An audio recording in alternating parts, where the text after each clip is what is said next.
Haleluya, puji nama Tuhan. Silakan duduk jemaat Tuhan.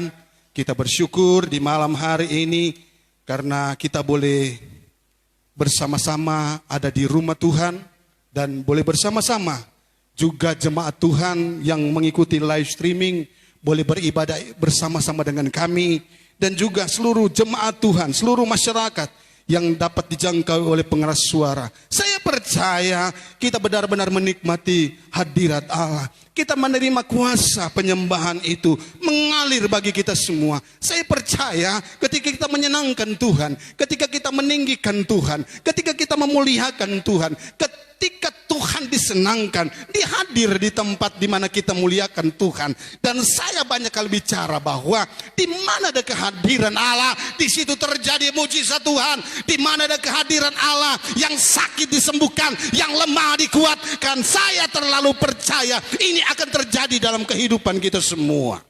Dan malam hari ini saya akan membawakan kebenaran firman Tuhan yang saya berikan tema bahwa kasih itulah yang dari Tuhan. Kasih yang dari Tuhan akan menyentuh kepada kita semua. Biarlah kasih ini akan menjadi bagian bagi kehidupan kita semua.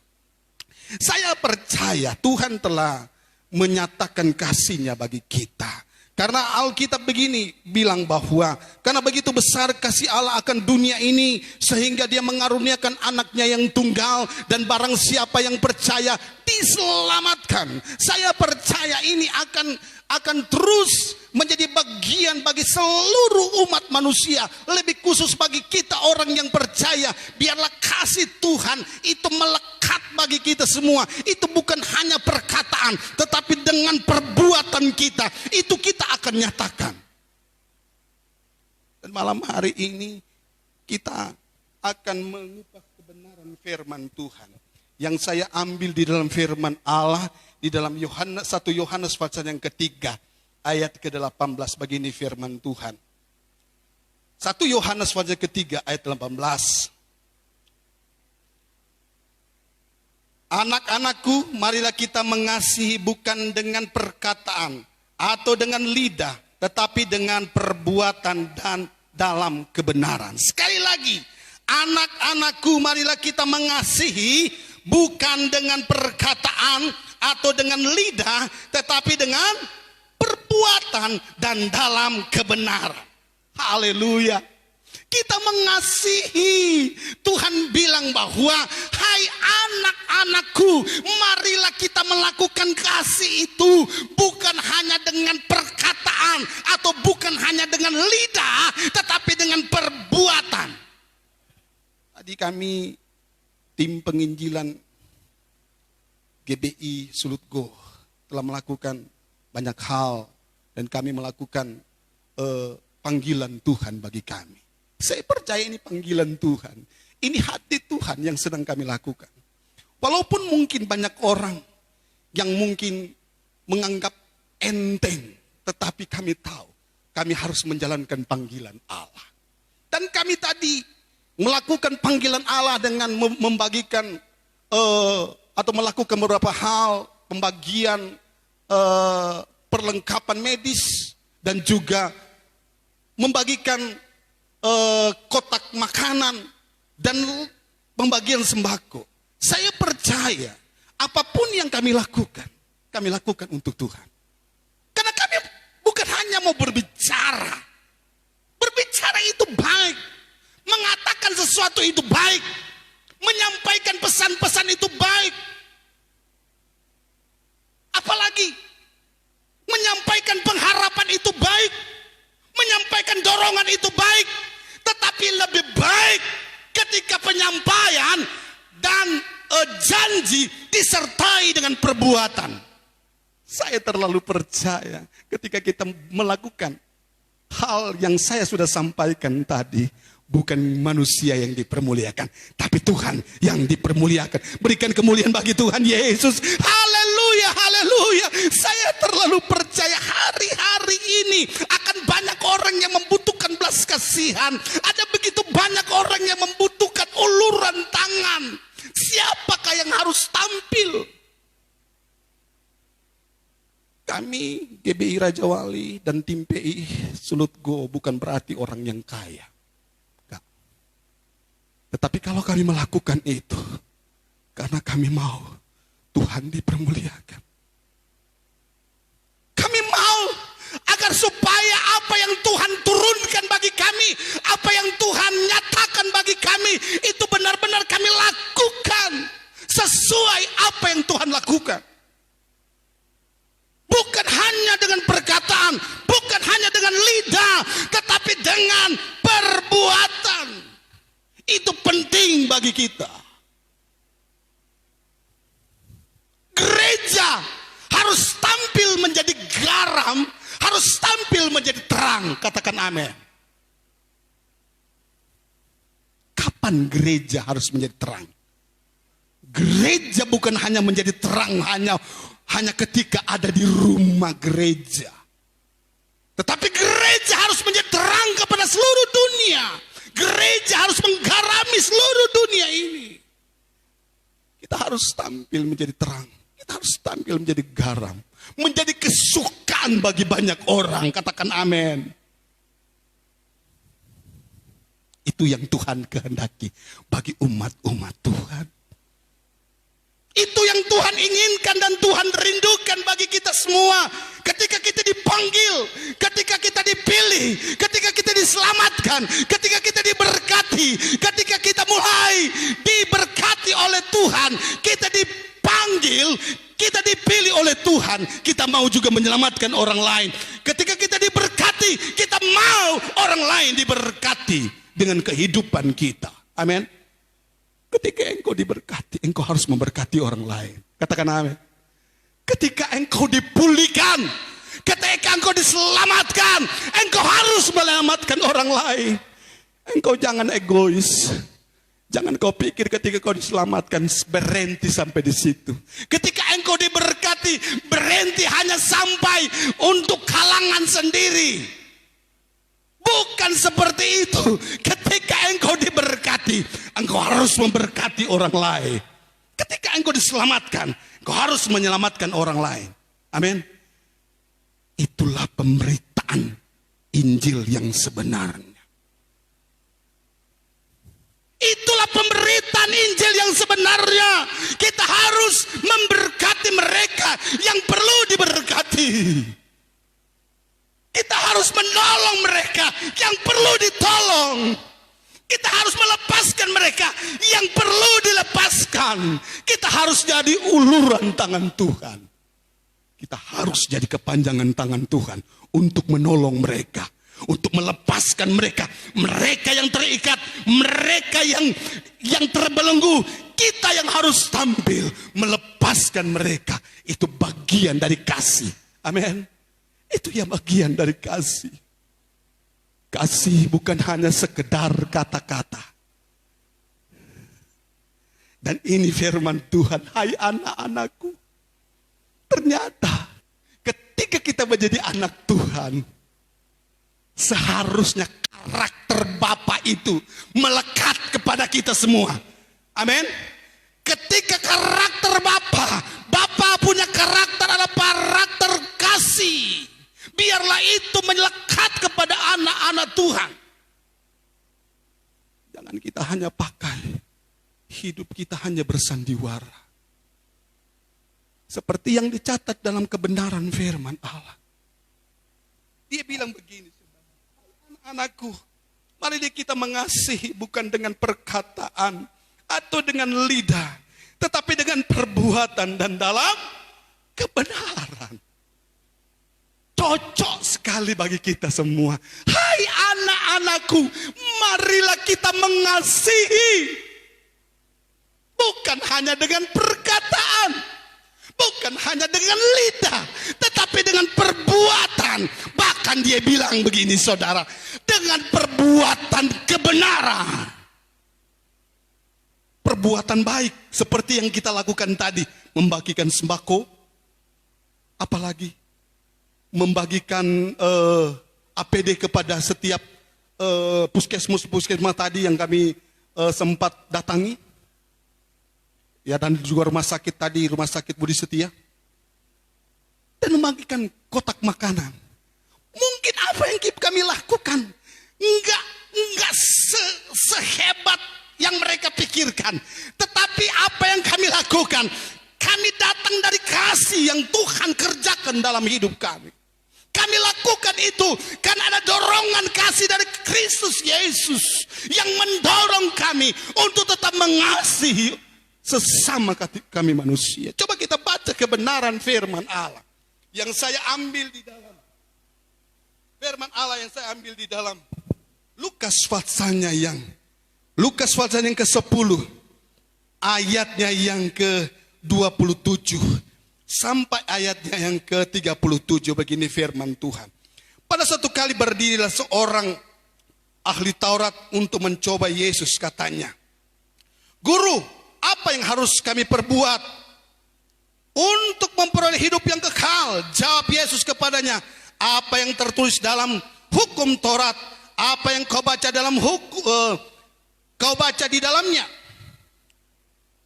Saya ulangi, tertulis dalam hukum Taurat, apa yang kau baca di dalamnya? Jawab Yesus, jawab orang itu, "Kasihilah Tuhan Allahmu dengan segenap hatimu, dan dengan segenap jiwamu, dan dengan segenap kekuatanmu, dan dengan segenap akal budimu, dan kasihlah sesamamu manusia seperti dirimu sendiri." Kata Yesus kepadanya, jawaban itu benar. Perbuatlah demikian, maka engkau akan hidup.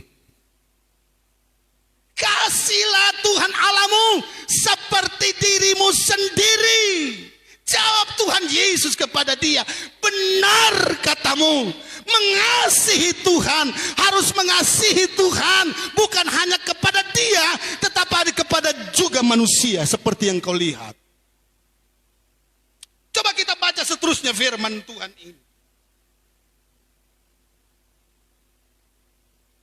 Kata Yesus kepadanya, "Jawab itu benar, perbuatan demikian maka engkau akan hidup." Tetapi untuk membenarkannya orang itu berkata kepada Yesus, "Dan siapa sesamaku manusia?" Jawab Yesus, "Ada seorang yang turun dari Yerusalem ke Yeriko. Ia jatuh ke tangan penyamun yang bukan saja merampoknya habis-habisan, tetapi juga memukulnya. Dan yang sesudah itu ia pergi meninggalkannya setengah mati. Kebetulan ada seorang imam turun melalui jalan itu. Ia melihat orang itu, tetapi ia melewatinya dari seberang jalan. Demikian juga seorang Lewi datang ke tempat itu. Ketika ia melihat seorang itu, ia melewatinya dari seberang jalan. Lalu datanglah seorang Samaria yang sedang dalam perjalanan ke tempat itu. Dan ketika itu ia melihat orang itu, tergeraklah hatinya oleh belas kasihan. Tuhan Yesus memberikan perumpamaan untuk mengasihi. Dia ada orang yang datang bilang mencobai Tuhan. Dan dia bilang, siapakah manusia itu sendiri? Siapakah sesama kami manusia itu? Dia memberikan contoh seorang yang dirampok. Dan dia sampaikan ada beberapa kriteria orang yang lewat di situ. Mulai dari imam, mulai dari Lewi, dan sampai kepada orang yang Samaria yang murah hati. Berapa kriteria yang saya sudah sebutkan tadi? Semua ketika melihat orang ini, mereka tidak mau menolong. Mulai dari imam, mulai dari Lewi, semua lewat, tetapi hanya satu yang menolong dia, yaitu orang Samaria. Dan ini menjadi tema dari ada satu rumah sakit, mereka menamakan tema kemurahan di situ. Bethesda. Rumah sakit Bethesda. Kenapa mereka ambil tema seperti itu? Karena mereka melihat apa yang dilakukan oleh orang Samaria ini benar-benar mewujudkan kasih Kristus. Apa yang dia lakukan benar-benar menunjukkan pribadi Yesus ada di dalam kehidupan dia. Dia menunjukkan kasih dan belas kasihannya yang begitu luar biasa. Dia bukan hanya iba, bukan hanya dia jatuh belas kasihan, tetapi ketika dia jatuh belas kasihan, dia jatuh iba, dia jatuh kasihan kepada orang yang dirampok, bahkan dipukul habis-habisan. Dia mengambil tindakan untuk menolong orang itu.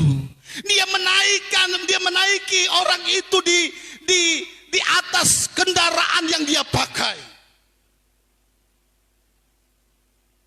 Hanya untuk menolong orang itu. Karena dia menunjukkan kasih dan belas kasihan kepada orang-orang itu. Orang Samaria ini menunjukkan belas kasihan. Dia tidak pusing dari mana orang ini datang. Dia tidak pusing dari suku mana dia berasal. Dia tidak pusing. Yang terpenting di sini, dia melakukan kasih itu. Kasih tidak melihat bulu. Kasih tidak pernah memandang bulu. Kasih tidak pernah melihat etnis, suku dan bahasa. Enggak. Kasih tidak pernah melihat dan memandang golongan. Kasih bukan seperti itu. Bukan karena golonganku, bukan karena iniku, bukan karena ituku, lalu saya mengasihi dia. Biar orangnya tahu tuh orang itu. Kalau Tuhan menyuruh kita mengasihi, kenapa kita tidak boleh? Amin. Untuk melakukan itu hanya dikerjakan oleh orang-orang yang diurapi oleh Roh Kudus. Yang dipenuhi oleh kasih Kristus, yang dikerjakan oleh kasih Kristus, sehingga dia dapat melakukan semuanya itu. Tidak mudah. Berkorban untuk orang lain tidak mudah. Berkorban bagi orang yang kita kenal itu mungkin bisa. Berkorban bagi orang yang kita sayang itu boleh. Tetapi berkorban bagi orang yang kita tidak kenal, bahkan tidak ada keuntungan yang kita bisa ambil, itu tidak mudah. Tetapi bisa bagi kita sebagai anak-anak Tuhan yang dikuasai oleh firman dan Roh Kudus, yang dikuasai oleh kasih Kristus. Katakan amin. Kami mampu lakukan itu bukan karena kehebatan kami. Kami melakukan pembagian makanan. Kami melakukan pembagian sembako. Kami melakukan pembagian bantuan APD untuk rumah sakit dan puskesmas. Itu kami lakukan karena kami mau banyak orang diselamatkan, banyak orang mendapatkan kesehatan, banyak orang terlepas dari sakit yang sedang melanda seluruh dunia ini. Kami harus tampil, bukan hanya berbicara. Kami harus tampil sebagai anak Tuhan, menunjukkan ini kami, pakailah kami, utus kami menjadi berkat bagi orang lain. Katakan amin. Siapa yang Tuhan mau pakai? Jangan kita jadi seperti gambaran yang digambarkan oleh Tuhan Yesus. Di situ ada imam, di situ ada orang Farisi. Di situ ada orang Lewi. Wow.